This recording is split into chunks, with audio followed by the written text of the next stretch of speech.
В канун уходящего 2020 года в Канаше прошла встреча с представителями бизнес-сообщества, носившая название «Час инвестора». Вел его Дмитрий Краснов, заместитель председателя Кабинета министров Чувашии, министр экономического развития и имущественных отношений. Круглый стол состоялся в стенах общества с ограниченной ответственностью «Аркто», которое является одним из резидентов территории опережающего социально-экономического развития города Канаша. Как информирует министр, резиденты ТАСЭР на сегодняшний день вложили в проекты более 560 миллионов рублей и создали порядка 120 рабочих мест. Сегодняшняя встреча приурочена к инвестиционному посланию главы Чувашии Олега Николаева. В настоящее время на территории опережающего социально-экономического развития города Канаша осуществляют свою деятельность 3 резидента. Это Новитек, Аркто, Канашский завод алюминиевых конструкций. Как отметил Дмитрий Краснов, на сегодняшний день Минэкономразвития Чувашии поступила заявка от общества с ограниченной ответственностью КЗСП о получении статуса резидента.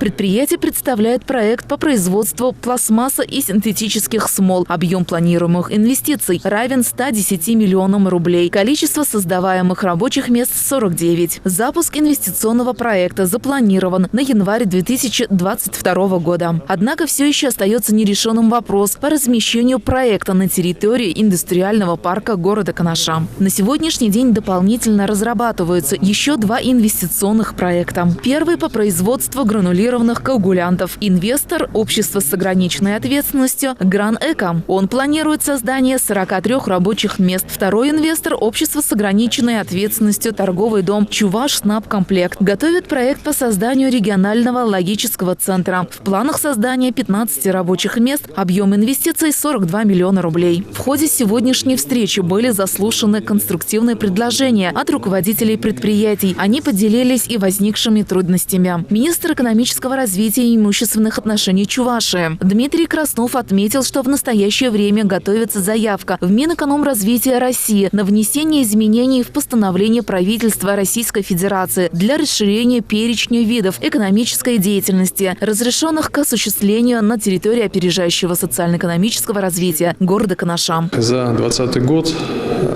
на поддержку малого и среднего предпринимательства только по линии индивидуальной программы социально-экономического развития было получено 1 миллиард рублей денежных средств, которые были направлены на поддержку субъектов МСП.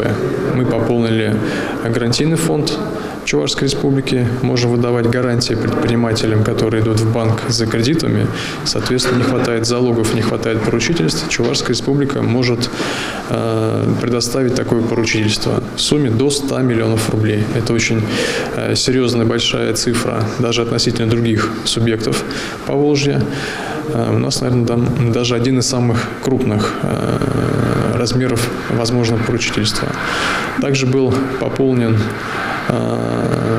на 500 миллионов рублей наш институт, который называется Агентство по поддержке малого и среднего предпринимательства, бизнеса, АПМБ в народе его называют, на 555 миллионов рублей с возможностью из этого фонда предоставлять льготные микрокредиты, микрозаймы до 5 миллионов рублей от 2,12% ставки для моногорода. В частности, Канаш, он может воспользоваться данными мерами, предприниматели, субъекты МСП могут воспользоваться данными мерами поддержки и получить льготные займы до 5 миллионов рублей по ставке почти 2%. Что еще? Хочется сказать отдельно спасибо, конечно, и Канашу, что здесь у нас реализуются такие проекты, как в частности Аркто. Здесь у нас действительно есть уже наработанный опыт. Мы понимаем, что в рамках территории опережающего социально-экономического развития Канаш на сегодняшний день это единственная территория в Чувашской Республике, где можно реализовывать эти проекты. Мы работаем над получением статуса для второго города, город Новочебоксарск, такого же статуса ТАСЭР. Но по факту на сегодняшний день только город Канаш обладает такой возможностью и имеет очень серьезное конкурентное преимущество по привлечению инвесторов. Вот именно об этом мы сегодня разговаривали с теми резидентами, которые уже размещены здесь, в Канаше, и те потенциальные, которые рассматривают эти возможности для себя. Конечно, были сегодня обсуждены многие вопросы с инвесторами, которые мы хотим изучить, погрузиться, в частности, вопросы кооперационных цепочек. Мы видим, что есть это производство, но компонентная база и все составляющие, которые могут также производиться здесь, на территории даже не столько Чувашии, но и Канаша в том числе, это тот потенциал и возможная, так скажем, перспектива дальнейшего развития для субъектов МСП. Это, конечно, отдельная история, нам здесь нужно прям очень серьезно позаниматься. Ну а в целом, я думаю, что 2021 год наступающий даст нам новые возможности для того, чтобы мы могли поддерживать предпринимателей, бизнес. Разрабатываются новые виды поддержек, субсидий. Мы тоже об этом сегодня говорили с инвесторами и потенциальными резидентами.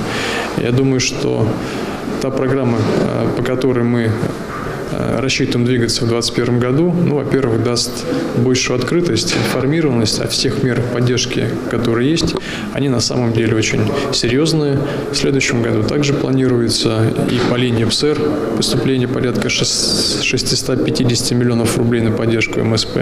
Вопрос только, как мы этой возможностью воспользуемся. Вот будем этот диалог выстраивать дальше и поддерживать его. В заключение встречи Юрий Трапезников, учредитель общества с ограниченной ответственностью «Аркто», провел ознакомительную экскурсию по производственному цеху, где и осуществляется выпуск промышленных холодильников.